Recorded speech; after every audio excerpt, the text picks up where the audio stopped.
मुक्ति मोर्चा का ऐलान। नागपुर में आरएसएस मुख्यालय पर विशाल महामोर्चा। अमरावती में जिला स्तरीय रैली। भारत के संविधान और लोकतांत्रिक अधिकारों की रक्षा के लिए भारत मुक्ति मोर्चा, बहुजन क्रांति मोर्चा एवं राष्ट्रीय ओबीसी मोर्चा के संयुक्त तत्वावधान में चरणबद्ध आंदोलन का ऐलान किया गया है। इस आंदोलन के तहत नागपुर स्थित राष्ट्रीय स्वयंसेवक संघ मुख्यालय पर विशाल महामोर्चा निकाले जाने की घोषणा की गई है। संगठनों का आरोप है कि ओडिशा सरकार द्वारा बामसेप एवं भारत मुक्ति मोर्चा के राष्ट्रीय अधिवेशन की अनुमति रद्द किया जाना एक साजिश के तहत उठाया गया कदम है, जिसका उद्देश्य ओबीसी बहुजन समाज को एकजुट होने से रोकना है। इसी के विरोध में बामसेप के राष्ट्रीय अध्यक्ष वामन मेश्राम तथा राष्ट्रीय ओबीसी मोर्चा के राष्ट्रीय अध्यक्ष चौधरी विकास पटेल के नेतृत्व में 22 फरवरी 2026 को नागपुर स्थित संघ कार्यालय पर निषेध मोर्चा निकाला जाएगा। आंदोलन के दूसरे चरण में देश भर 725 जिला कलेक्टर कार्यालयों पर धरना प्रदर्शन आयोजित किए जा रहे हैं। इसी क्रम में 5 फरवरी 2026 को सुबह 11 बजे अमरावती में डॉक्टर बाबा साहेब अम्बेडकर चौक से जिलाधिकारी कार्यालय तक जिला स्तरीय रैली का आयोजन किया गया है।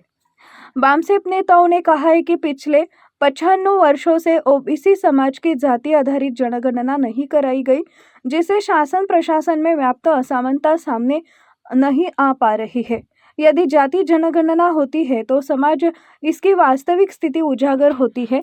इसी भय से राष्ट्रीय अधिवेशन की अनुमति रद्द किया है।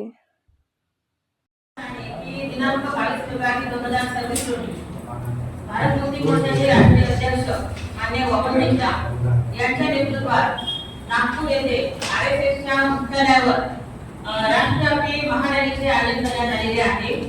तर ही जी रॅली आहे याची आम्ही 4 टप्प्यामध्ये तयारी केलेली आहे। पहिला टप्पा आमचा 7 जानेवारी 2026 ला आम्ही कलेक्टरला निवेदन दिलेलं आहे। त्यानंतर दुसऱ्या टप्प्यामध्ये आम्ही 19 जानेवारीला आम्ही एकूण 725 जिल्ह्यामध्ये एकाच वेळी धरणा आंदोलन केलेलं आहे। त्यानंतर तिसरा टप्पा आमचा 28 जानेवारीला होता, त्यामध्ये 725 जिल्ह्यावर एकाच वेळी रॅली प्रदर्शनाचं नियोजन होतं।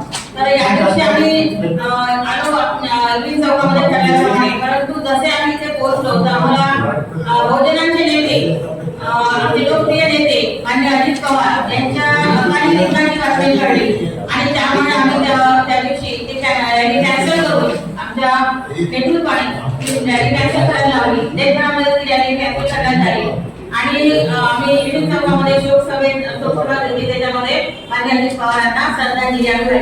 तर ते 28 जानेवारीची रॅली आहे ती आम्ही उद्या दिनांक 5 फेब्रुवारी रोजी विविध चौक ते कलेक्टर ऑफिस पर्यंत काढणार आहोत आणि या रॅलीमध्ये एससी ओबीसी आणि मायनॉरिटीचे सर्व बहुजन लोक राहणार आहे। कमीत कमी 300 ते 500 लोक या रॅलीमध्ये राहतील। तर उद्या ही रॅली आम्ही काढणार आहोत।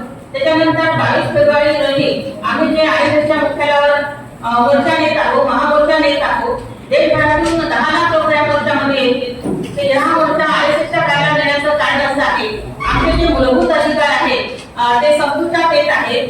आरएसएस हे जे आतंकवादी संघटन आहे, अनरजिस्टर्ड संघटन आहे, ते आमचे मूलभूत अधिकार संपत आहेत। याच्यामध्ये आमचं जे बामसेप दिनांक 26 डिसेंबर ते 30 डिसेंबर पर्यंत राष्ट्रीय अधिवेशन होतं ओडिशा कटकमध्ये। तर या अधिवेशनाला 2 महिन्यापूर्वी प्रशासनाने आणि जिल्हाधिकाऱ्यांनी परमिशन दिली होती आणि त्यानुसार आम्ही तिथे संपूर्ण तयारी करण्यात आलेलो होतो। तिथे जे पेंडाल असतात, वेगवेगळ्या 32 राज्यातून आलेले लोक असतात, त्यांच्याकरता पेंडाल असते। 1 लाख लोक बसतील अशी तिथं आमचा कॉन्फरन्स हॉल असतो। त्याच्यानंतर विदेशातून जे लोक येतात त्यांच्यासाठी वेगवेगळ्या रूम्स, वेगवेगळी सगळी व्यवस्था केली असते।